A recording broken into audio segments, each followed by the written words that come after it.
नमस्कार। आज तारीख है 1 जुलाई और दिन बुधवार और आज ही के दिन राष्ट्रीय डॉक्टर दिवस यानी राष्ट्रीय चिकित्सक दिवस मनाया जाता है। तो चलिए शुरू करते हैं आज की बड़ी और अहम खबरें।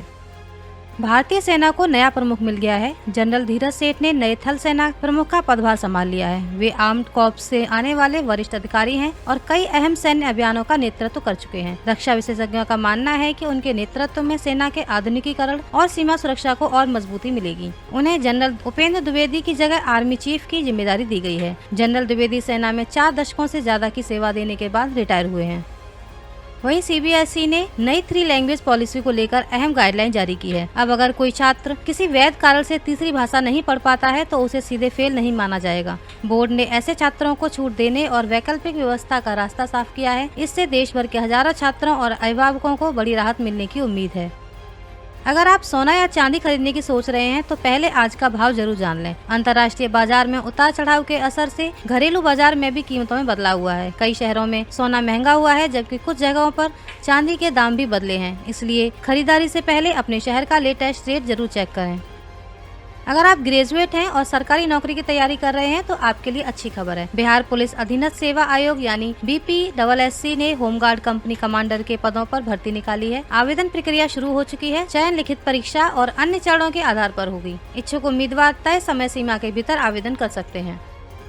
वहीं रेलवे भर्ती बोर्ड ने सेक्शन कंट्रोलर भर्ती परीक्षा का सीबीएट रिजल्ट जारी कर दिया है। जिन उम्मीदवारों ने यह परीक्षा दी थी वे अब आरआरबी की आधिकारिक वेबसाइट पर जाकर अपना स्कोर कार्ड डाउनलोड कर सकते हैं। सफल अभ्यर्थियों को अब भर्ती प्रक्रिया के अगले चरण के लिए बुलाया जाएगा। अमरनाथ यात्रा को आसान बनाने के लिए सरकार रोपवे प्रोजेक्ट शुरू करने जा रही है। इसके बनने के बाद श्रद्धालुओं को लंबी और कठिन चढ़ाई नहीं करनी पड़ेगी। जहां अभी यात्रा में कई घंटे लगते हैं वहीं रोपवे के जरिए बाबा बर्फानी के दर्शन करीब 40 मिनट में हो सकेंगे। इससे बुजुर्गों और दिव्यांग श्रद्धालुओं को सबसे ज्यादा फायदा मिलेगा।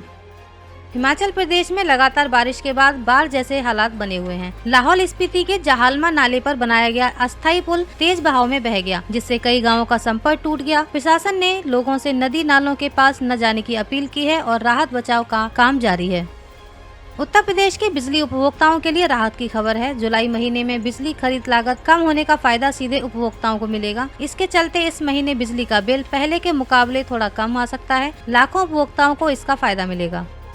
वहीं मध्य प्रदेश का नीमच अब ग्रीन एनर्जी का बड़ा हब बनने जा रहा है। यहाँ 500 मेगावाट क्षमता वाले सोलर पार्क का शुभारंभ किया गया है। सरकार का दावा है कि इससे सस्ती बिजली उत्पादन बढ़ेगा, हजारों लोगों को रोजगार मिलेगा और भारत स्वच्छ ऊर्जा के क्षेत्र में एक नई पहचान बनाएगा। अयोध्या राम मंदिर के दान को लेकर उठे विवाद पर बसपा प्रमुख मायावती ने प्रतिक्रिया दी है। उन्होंने कहा कि आस्था से जुड़े मामलों का राजनीतिक इस्तेमाल नहीं होना चाहिए। बसपा प्रमुख मायावती ने एक्स पर पोस्ट में लिखा है कि अयोध्या में श्री राम मंदिर से चढ़ावे की हुई चोरी, गबन व हेरा फेरी आदि करने की मीडिया में आए दिन अलग अलग किस्मों की खबरें आ रही हैं। अति गंभीर व चिंतनीय जैसी खबरें हैं। ऐसे लोग कतई बख्शे नहीं जाने चाहिए, लेकिन इस मामले का राजनीतिकरण करना भी ठीक नहीं है। वहीं आगे इसी विवाद पर टीवी के रामायण में लक्ष्मण का किरदार निभाने वाले अभिनेता सुनील लहरी की भी प्रतिक्रिया आई है। उन्होंने इस घटना को बेहद शर्मनाक बताते हुए कहा कि भगवान के मंदिर में इस तरह की घटना समाज के लिए चिंता का विषय है और दोषियों को कड़ी सजा मिलनी चाहिए। उत्तर प्रदेश में एनकाउंटर की राजनीति को लेकर बयानबाजी तेज हो गई है। बीजेपी सांसद रवि किशन ने समाजवादी पार्टी प्रमुख अखिलेश यादव पर निशाना साधते हुए कहा कि अपराधियों पर कार्रवाई को राजनीति का मुद्दा नहीं बनाना चाहिए। उन्होंने कानून व्यवस्था पर सरकार का बचाव भी किया। रवि किशन ने दावा किया कि उत्तर प्रदेश में जिन लोगों का एनकाउंटर हुआ है वे अपराधी थे और प्रदेश की योगी सरकार अपराधियों के खिलाफ आगे भी सख्त कार्रवाई जारी रखेगी। बीजेपी अध्यक्ष नितिन नवीन ने कांग्रेस जनता पार्टी पर बहुत जोरदार हमला किया है। सोमवार को तेलंगाना दौरे पर उन्होंने इस पार्टी की तुलना वायरस और कांग्रेस जैसे लोगों से की। बीजेपी के राष्ट्रीय अध्यक्ष ने आरोप लगाया कि ये लोग असल में देश को तोड़ना चाहते हैं, देश को बांटने की कोशिश कर रहे हैं। उन्होंने पार्टी कार्यकर्ताओं से ऐसे लोगों का लोकतांत्रिक तरीके से जवाब देने की अपील की है। उनके इस बयान के बाद राजनीतिक बयानबाजी और तेज हो गई है। बिहार में मंगलवार को हवाई यात्रा के दौरान 2 बड़ी घटनाएं सामने आईं। दरभंगा एयरपोर्ट पर लैंडिंग के समय स्पाइस जेट विमान का टायर फट गया। वहीं पटना में इंडिगो की फ्लाइट की इमरजेंसी लैंडिंग करानी पड़ी। राहत की बात यह रही कि दोनों मामलों में सभी यात्री और क्रू सुरक्षित हैं। DGCA पूरे मामले की जाँच कर रहा है। पश्चिम बंगाल विधानसभा ने एंटी गुंडा बिल पास कर दिया है। सरकार का कहना है कि संगठित अपराध, रंगदारी और बार बार अपराध करने वाले लोगों पर अब और सख्त कार्रवाई की जा सकेगी। वहीं विपक्ष ने इस कानून के दुरुपयोग की आशंका जताते हुए इसका विरोध किया है। वहीं यूनिफॉर्म सिविल कोड यानी यूसीसी के मुद्दे पर ड्राफ्ट तैयार करने की प्रक्रिया शुरू कर दी है। बताया जा रहा है कि अगस्त तक इसका मसौदा तैयार किया जा सकता है। केरल के एक नागरिक के पासपोर्ट पुलिस वेरिफिकेशन को लेकर विवाद बढ़ गया। इस मामले में केरल के मुख्यमंत्री ने सीधे पश्चिम बंगाल के मुख्यमंत्री से बात कर हस्तक्षेप की मांग की है। आरोप है कि पुलिस वेरिफिकेशन में देरी की वजह से पासपोर्ट जारी नहीं हो पा रहा। अब दोनों राज्यों के बीच इस मुद्दे पर प्रशासनिक स्तर पर बातचीत जारी है। सिंधु जल संधि को लेकर पाकिस्तान ने एक बार फिर भारत को धमकी देने की कोशिश की। जम्मू कश्मीर के पहलगांव में 22 अप्रैल 2025 को हुए आतंकी हमले के बाद भारत का पाकिस्तान के खिलाफ कड़ा रुख अपनाते हुए सिंधु जल समझौता स्थगित करना है। सिंधु जल संधि पर रोक से तिलमिलाए पाकिस्तान ने एक बार फिर भारत को गीदड़ भभकी दी है। पाकिस्तान के जलवायु परिवर्तन मंत्री मुसादिक मलिक ने कहा कि अगर किसी ने हमारे पानी पर हाथ डाला तो हम हाथ काट देंगे। हरियाणा के अंबाला से दिल दहला देने वाली खबर सामने आई है। यहाँ 4 साल का एक बच्चा खेलते खेलते खुले बोरवेल में गिर गया। सूचना मिलते ही एनडीआरएफ, एसडीआरएफ और प्रशासन की टीमें मौके पर पहुंच गईं। बच्चे को सुरक्षित बाहर निकालने के लिए लगातार रेस्क्यू ऑपरेशन चलाया जा रहा है और पूरे इलाके में दुआओं का दौर जारी है। बिहार के चर्चित भरत तिवारी एनकाउंटर मामले में सुप्रीम कोर्ट ने सीबीआई जांच की मांग वाली याचिका पर सुनवाई से इनकार कर दिया। अदालत ने याचिकाकर्ता को पहले पटना हाई कोर्ट जाने की सलाह दी, यानी अब इस मामले में आगे की कानूनी लड़ाई हाई कोर्ट में ही लड़ी जाएगी। वहीं भरत तिवारी की 13वीं ब्रह्मभोज और श्रद्धांजलि सभा मंगलवार को समाप्त हुआ। परिवार का दावा है कि कार्यक्रम में करीब 15,000 लोग पहुंचे। इसके लिए बड़े स्तर पर टेंट, भोजन और सुरक्षा की व्यवस्था की गई। भरत तिवारी के पिता ने भावुक संदेश देते हुए कहा, उसका नाम भरत था, वह पूरे भारत का था। उत्तर प्रदेश कांग्रेस अध्यक्ष अजय राय को अयोध्या में रामलला के दर्शन के लिए रवाना होने से पहले ही पुलिस ने उनके घर पर नजरबंद कर दिया। कांग्रेस ने इसे लोकतांत्रिक अधिकारों का उल्लंघन बताया, जबकि प्रशासन का कहना है कि कानून व्यवस्था बनाए रखने के लिए यह कदम उठाया गया। रामपुर की जनसभा में मुख्यमंत्री योगी आदित्यनाथ ने समाजवादी पार्टी और कांग्रेस पर तीखा हमला बोला। 2017 से पहले जब राम भक्त रामलला हम आएंगे, मंदिर वहीं बनाएंगे का नारा लगाते थे, तब उन पर गोलियां चलाई जाती थीं। जय श्री राम बोलने वालों पर लाठियां बरसाई जाती थीं। आज वही लोग आस्था की दुहाई दे रहे हैं। यह जनता की ताकत है कि उन्हें अपना रुख बदलने के लिए मजबूर होना पड़ा। इस बयान के बाद यूपी की सियासत एक बार फिर गर्मा गई है। भारत में अमेरिका के राजदूत ने प्रधानमंत्री नरेंद्र मोदी और अमेरिकी राष्ट्रपति डोनाल्ड ट्रंप से जुड़ा एक दिलचस्प किस्सा साझा किया। उन्होंने बताया कि एक बार ट्रंप सुबह 6 बजे प्रधानमंत्री मोदी से बात करना चाहते थे, लेकिन समय और प्रोटोकॉल को देखते हुए बातचीत का समय बदला गया। राजदूत ने इसे दोनों नेताओं की करीबी संवाद का उदाहरण बताया। जम्मू कश्मीर के मुख्यमंत्री उमर अब्दुल्ला ने अमेरिका और ईरान के बीच हुए संघर्ष विराम का स्वागत किया। उन्होंने कहा कि सिर्फ अस्थायी सीज फायर नहीं, बल्कि पश्चिम एशिया में स्थायी शांति की दिशा में ठोस कदम उठाए जाने चाहिए, ताकि आम लोगों को युद्ध की कीमत न चुकानी पड़े। देश की प्रमुख रिन्यूएबल एनर्जी कंपनी सुज़लॉन को 105 मेगावाट का नया विंड एनर्जी प्रोजेक्ट मिला है। यह ऑर्डर मिलने के बाद कंपनी की ऑर्डर बुक और मजबूत होगी। विशेषज्ञों का मानना है कि इससे भारत में स्वच्छ ऊर्जा उत्पादन को बढ़ावा मिलेगा और ग्रीन एनर्जी सेक्टर में निवेश भी तेज हो सकता है। अगर आप अगले 24 घंटे में यात्रा की योजना बना रहे हैं तो मौसम का अपडेट जरूर जान लें। मौसम विभाग ने दिल्ली, यूपी, बिहार समेत 17 राज्यों में भारी बारिश, तेज आंधी और 75 किलोमीटर प्रति घंटे तक की रफ्तार से हवाएं चलने का अलर्ट जारी किया है। लोगों को जल भराव वाले इलाकों और पेड़ों के नीचे खड़े होने से बचने की भी सलाह दी गई है।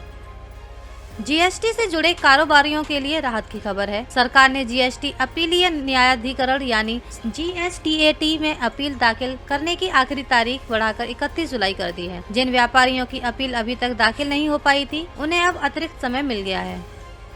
अगर आप बैंक की नौकरी की तैयारी कर रहे हैं तो आपके लिए अच्छी खबर है। बैंक ऑफ इंडिया ने क्रेडिट ऑफिसर समेत 779 पदों पर भर्ती निकाली है। आवेदन प्रक्रिया शुरू हो चुकी है। ग्रेजुएट उम्मीदवार तय योग्यता के अनुसार आवेदन कर सकते हैं। चयन परीक्षा और इंटरव्यू के आधार पर होगा। सरकार ने पेट्रोल और डीजल की सप्लाई पर लगाई गई अस्थायी पाबंदियां हटा दी हैं। इसके बाद देश भर में ईंधन की आपूर्ति सामान्य हो जाएगी। सरकार ने साफ कहा है कि लोगों को घबराकर पेट्रोल डीजल जमा करने की जरूरत नहीं है और पर्याप्त स्टॉक उपलब्ध है। अब वहीं बात कर लेते हैं भारतीय फिल्म इंडस्ट्री को मिले बड़े समर्थन की। केंद्र सरकार ने भारतीय फिल्म उद्योग को मजबूत बनाने के लिए कई नई पहल की घोषणा की है। सरकार का उद्देश्य फिल्म निर्माण को बढ़ावा देना, शूटिंग की प्रक्रिया को आसान बनाना और भारतीय फिल्मों को वैश्विक स्तर पर नई पहचान दिलाना है। इससे फिल्म उद्योग और रोजगार दोनों को फायदा मिलने की उम्मीद है। अमेरिकी राष्ट्रपति डोनाल्ड ट्रंप ने पेट्रोल बेचने वाली कंपनियों से तुरंत पेट्रोल के दाम घटाने को कहा है। ट्रंप ने अपने सोशल मीडिया प्लेटफॉर्म एक्स पर लिखा कि कच्चे तेल की कीमत घटकर $68 प्रति बैरल रह गई है, लेकिन इसका फायदा ग्राहकों तक नहीं पहुंच रहा। उन्होंने कहा कि लोग अब भी जरूरत से ज्यादा कीमत चुका रहे हैं, जबकि तेल लगातार सस्ता हो रहा है। उन्होंने कंपनियों से पेट्रोल की कीमत करीब $2.50 प्रति गैलन तक लाने की अपील की है। ट्रंप ने कहा कि ग्राहकों से जरूरत से ज्यादा पैसा वसूलना गैर कानूनी है। उन्होंने चेतावनी दी कि अगर कंपनियों ने जल्द दाम नहीं घटाए तो उन्हें बड़ी परेशानी का सामना करना पड़ेगा। इससे पहले ट्रंप अमेरिकी न्याय विभाग को बड़ी तेल कंपनियों की जांच के आदेश भी दे चुके हैं। देश में लगातार बढ़ रहे सड़क हादसों को देखते हुए केंद्रीय मंत्री नितिन गडकरी ने लोगों से सड़क सुरक्षा अभियान में भागीदारी बढ़ाने की अपील की। उन्होंने कहा कि सिर्फ सरकार नहीं बल्कि हर नागरिक की जिम्मेदारी है कि ट्रैफिक नियमों का पालन करें। उनका मानना है कि जागरूकता बढ़ेगी तो सड़क हादसों और मौतों में बड़ी कमी लाई जा सकती है।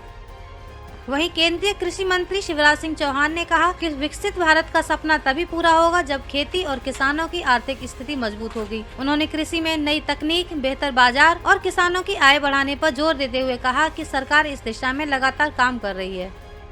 कर्नाटक के मंगलूर तट पर समुद्र में फंसी एक मछली पकड़ने वाली नाव से 6 मछुआरों को भारतीय तटरक्षक बल ने सुरक्षित बचा लिया। खराब मौसम के कारण नाव समुद्र में फंस गई थी। समय रहते चलाए गए रेस्क्यू ऑपरेशन की वजह से सभी लोगों की जान बच गई।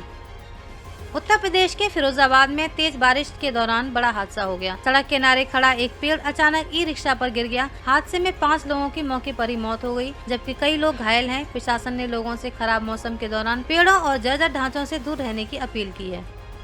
भारत ने अफगानिस्तान में पाकिस्तान की ओर से किए गए हवाई हमलों की कड़ी निंदा की है। विदेश मंत्रालय ने कहा कि किसी भी देश की संप्रभुता और क्षेत्रीय अखंडता का सम्मान होना चाहिए। भारत ने निर्दोष नागरिकों की मौत पर भी चिंता जताई है। AIM प्रमुख असदुद्दीन ओवैसी ने आरोप लगाया है कि RSS नेता राम माधव पाकिस्तान के साथ ट्रैक टू डिप्लोमेसी में शामिल रहे हैं। असदुद्दीन ओवैसी ने अपने एक्स हैंडल पर अपने ही एक भाषण का वीडियो शेयर किया। इसमें वे काफी तल्खी वाले अंदाज में बीजेपी और RSS पर हमला कर रहे हैं। उन्होंने कहा कि हमको बोलते कि ये पाकिस्तानी हैं, ये जिहादी हैं, ये बांग्लादेशी हैं, तो ये राम माधव जाकर पाकिस्तान से ट्रैक टू डिप्लोमेसी कैसे कर रहे हैं। RSS के वो पाकिस्तान जिसने पहलगाम में भारत के 26 लोगों को गोली मार दी थी, वो पाकिस्तान जिसकी सपोर्ट पर दिल्ली में लाल किले पर सुसाइड बम के जरिए 50 लोगों की मौत हुई, जिसमें हिंदू और मुसलमान मारे गए। बोलो बीजेपी वालों, बोलो प्रधानमंत्री, कैसे राम माधव जाकर बात कर रहे हैं। दिल्ली के कनॉट प्लेस स्थित मशहूर परिक्रमा रेस्टोरेंट में मंगलवार को अचानक भीषण आग लग गई। आग लगते ही पूरे इलाके में अफरा तफरी मच गई और रेस्टोरेंट में मौजूद लोगों को तुरंत बाहर निकाला गया। मौके पर दमकल की कई गाड़ियां पहुंची और काफी मशक्कत के बाद आग पर काबू पाया गया। राहत की बात यह रही कि इस हादसे में किसी के हताहत होने की खबर नहीं है। फिलहाल आग लगने के कारणों की जाँच जारी है। पुणे के चर्चित केतन अग्रवाल हत्याकांड में एक और नया मोड़ सामने आया है। आरोपी सिया गोयल और चेतन चौधरी की ओर से केतन के भाई को 10 करोड़ रुपए की मानहानि नोटिस भेजा गया है। आरोप है कि उन्होंने मीडिया और सोशल मीडिया पर ऐसे बयान दिए जिससे उनकी छवि को नुकसान पहुंचा। अब इस मामले में कानूनी लड़ाई और तेज होने की संभावना है, जबकि हत्या की जाँच भी अभी अपने अंतिम चरण में पहुँच चुकी है।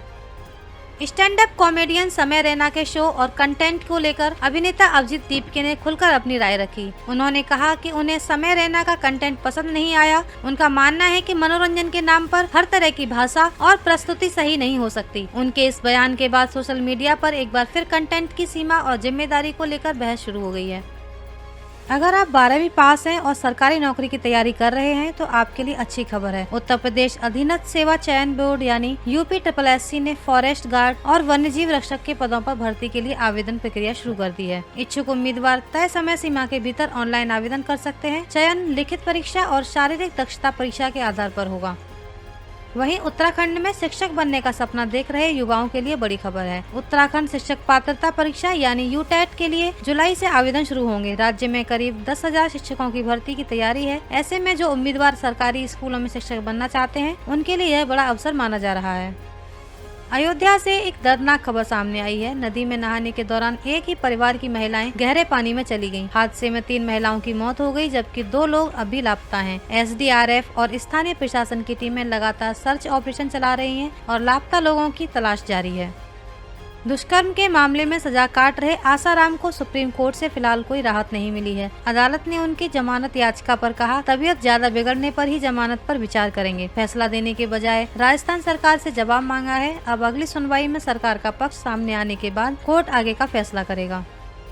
वहीं रूस ने अपने अत्याधुनिक परमाणु शक्ति से लैस युद्धपोत एडमिरल नखिमोव को तैनात कर दिया है।